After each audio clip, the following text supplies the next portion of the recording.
First confession: did a crap repair job on my friend's garage without their knowledge and hid it to this day. This is not about the accidents or car crashes. This confession is about what I did after I crashed the car. I lived in a heavy snow state. It would pretty much snow 6 months of the year. My friend and I used to stay in the same house together, and I often used one of his cars as he has multiple cars.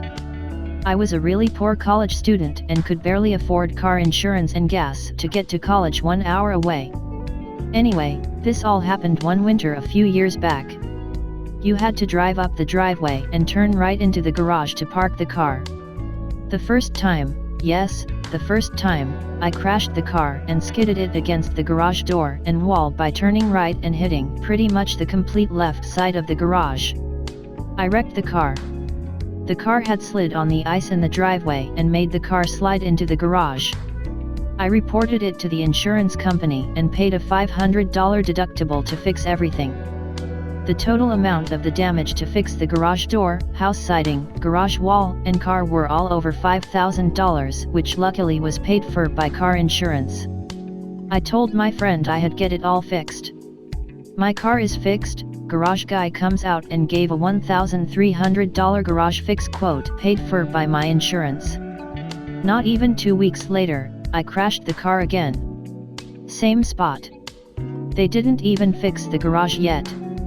I had just fixed the car. At this point, I'm cussing myself out for sliding on driveway ice again and telling my friend I fucked the car up again. $500 deductible put down again for the car. Garage guy comes and puts a new quote, and it's $1,800 now because the damage is worse. At this point, damn it, my only savings are dead, and I had to borrow $250 from my mom to help pay my friend's damage. I did eventually pay back my mom. A few weeks later, yes, I crashed a third time. This time, I narrowly managed to escape crashing the garage. I crashed just the wall and there was no damage to the car. I looked at the wall damage. It was drywall with a huge 6 feet by 3 inch size dent in the drywall.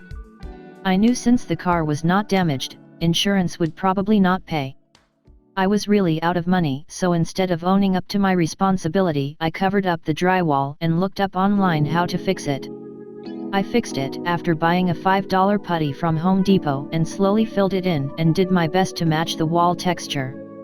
However, the putty dried more off-white color than the wall, and if I painted it white, it would look really obvious, so I hung up a painting on the wall to cover the patched hole. Think off-white dirty textured wall with a huggy 6FEETX3INCH white gray smooth patch. It was horrendously ugly. I don't think my friend knows to this day. I managed to hide it ever since the incident happened 6 or 7 years ago. Unsure if I should feel guilty or touched that my friend kept the painting up. I feel guilty about the crappy repair job I did, but I also still don't wanna pay to cover up the putty. I sincerely hoped no one would ever find out about the wall. I was scared shitless for weeks, wondering if someone would find the crappy repair and ask me what happened. At the same time, it's been so long since I last lived there, I'm not sure he would connect the dots that it was me who made his wall look that awful. I am so sorry to whoever has a wall looking that god awful. Second confession. I plotted against my friend and made her leave my school. I was a 9 to 10-year-old girl when this happened. I studied in a small school with hardly 7 to 8 girls in my class. We were always apprehensive towards guys and didn't engage much with them and were just stuck to each other. I had a friend, let's call her A, who I was relatively close with. During that time, my other friends would tell me how she was the ringleader and I was her maid. She would often make me fetch water for her, carry her bag, follow her around. I was very naive and I thought it was just me being friendly with her. Because of such talks, I started to think negatively of her and also started to bitch about her with my other friends, and soon all the girls had an unfavorable view of her. A new girl came to our school. A would make fun of her, saying she picks her nose and sticks it on her butt, very childish, but we used to consider it to be bullying. The thing is, in front of A, me and the other girls also would pick at the poor new girl, but then bitch about A being a bad person behind her back with the new girl, secretly being friends with her as A would tell us to boycott the new girl. This was around the time I joined Facebook, 2009. I introduced all my friends to Facebook and we all created accounts, and I helped create A's account and knew the password. They didn't know how to use Facebook that well and didn't change the password.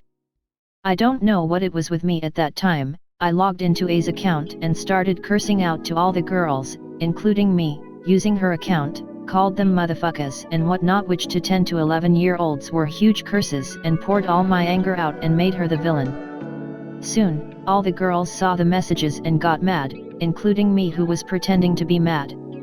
We stopped talking with her and soon we would just ignore her existence. The boys in our class also noticed this and found it funny? I am not sure, and started teasing her and making fun of her, calling her names, throwing stones at her. We too jabbed at her, threw paper balls at her, pushed her chair into the desk, make fun of her. Even the teachers got involved and tried to make us friends. We would pretend to be nice to her in front of the teachers and then go back to being bitches after they left. This lasted for a full year. When we all came back from the summer break, she still was ignored/bullied by everyone. I think she got severely depressed and wanted us to be friends with her so bad that one day, she took out some pills, told us it's poison pills, and said she ingested some in the morning. We had to take her to the bathroom and forced her to puke it out. We contacted the teacher and she confessed it was medication for stomach aches and just wanted to guilt trip us into being friends. After that whole shenanigan, next week we found out she left the school and transferred to another. A contacted me a year or two ago, after adding me on Instagram, talking about our school days and what happened, and then said how she speculates it was another girl behind this all, telling me how much of a hell it was for her that year, and how she hated her life at that point, feeling severely depressed and lonely. I did apologize for what happened multiple times but could not confess and agreed it could be someone else behind it all. It's been almost 10 years now and I have always felt guilty about what I did, but sometimes I don't thinking it was my stupid it as a child, and then again I feel guilty. I don't think I will ever confess to her nor my other friends whom I am still sometimes in contact with. We all agree what we did was stupid. I remember her at random times, thinking about how I felt that I almost drove a girl to suicide, despite it actually not being poison.